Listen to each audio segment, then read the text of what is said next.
ప్రముఖ చిత్రనిర్మాత S. Rajamouli super star Mahesh బాబుతో ఎంతో ఆసక్తిగా ఎదురుచూస్తున్న చిత్రం యొక్క మొదటి విడుదల తేదీని అధికారికంగా ప్రకటించారు. ఫస్ట్ లుక్ నవంబర్ 2025లో విడుదల కానుంది. తాత్కాలికంగా #SSMB29 అని పిలువబడే ఈ చిత్రానికి ఇప్పుడు మరో వర్కింగ్ టైటిల్ ఉంది.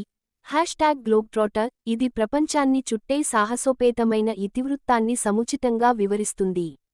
మహేష్ బాబు 50వ పుట్టినరోజు సందర్భంగా రాజమౌళి నటుడి ముఖాన్ని బహిర్గతం చేయకుండా ఒక అద్భుతమైన టీజర్ చిత్రాన్ని విడుదల చేశారు. ఫోటోలో మహేష్ శివుని చిహ్నాలను కలిగి ఉన్న గొలుసుతో కూడిన నెక్ చొక్కాను ధరించాడు. అయితే అతని ముఖం నుండి అతని ఛాతీ వరకు రక్తం కారుతుంది.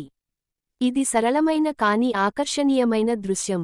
ఆ చిత్రానికి రాజమౌళి క్యాప్షన్ ఇచ్చారు: నవంబర్ 2025లో మొదటి రివీల్ #గ్లోబ్ట్రాటర్.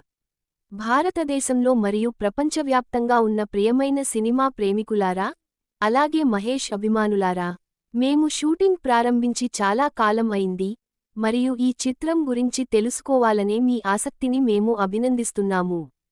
అయితే ఈ చిత్రం కథ మరియు పరిధి చాలా విస్తృతమైనది. కేవలం చిత్రాలు లేదా ప్రెస్ కాన్ఫరెన్స్లు దానికి న్యాయం చేయలేవని నేను భావిస్తున్నాను. మేము ప్రస్తుతం సృష్టిస్తున్న సారాంశం, లోతు మరియు లీనమయ్యే ప్రపంచాన్ని ప్రదర్శించడానికి ఏదో ఒకదానిపై పని చేస్తున్నాము. ఇది నవంబర్ 2025లో ఆవిష్కరించబడుతుంది మరియు దీనిని ఇంతకు ముందు ఎప్పుడూ చూడని రివీల్గా మార్చడానికి మేము ప్రయత్నిస్తున్నాము. మీ సహనానికి మీ అందరికీ ధన్యవాదాలు. ఎస్. రాజమౌళి. #గ్లోబ్ట్రాటర్ చిత్రంలో మహేష్ బాబు సాహసోపేతమైన సాహసికుడిగా నటించారు. ప్రియాంక చోప్రా కథానాయికగా మరియు మలయాళ నటుడు పృథ్వీరాజ్ సుకుమారన్ కీలక పాత్రలో నటించారు. ఈ చిత్రాన్ని కెఎల్ నారాయణ నిర్మించారు. కీరవాణి సంగీతం అందించారు. #గ్లోబ్ట్రాటర్లో నిర్మాణం జరుగుతోంది. నిర్మాతలు ఇంకా ఎటువంటి విడుదల తేదీని ప్రకటించలేదు.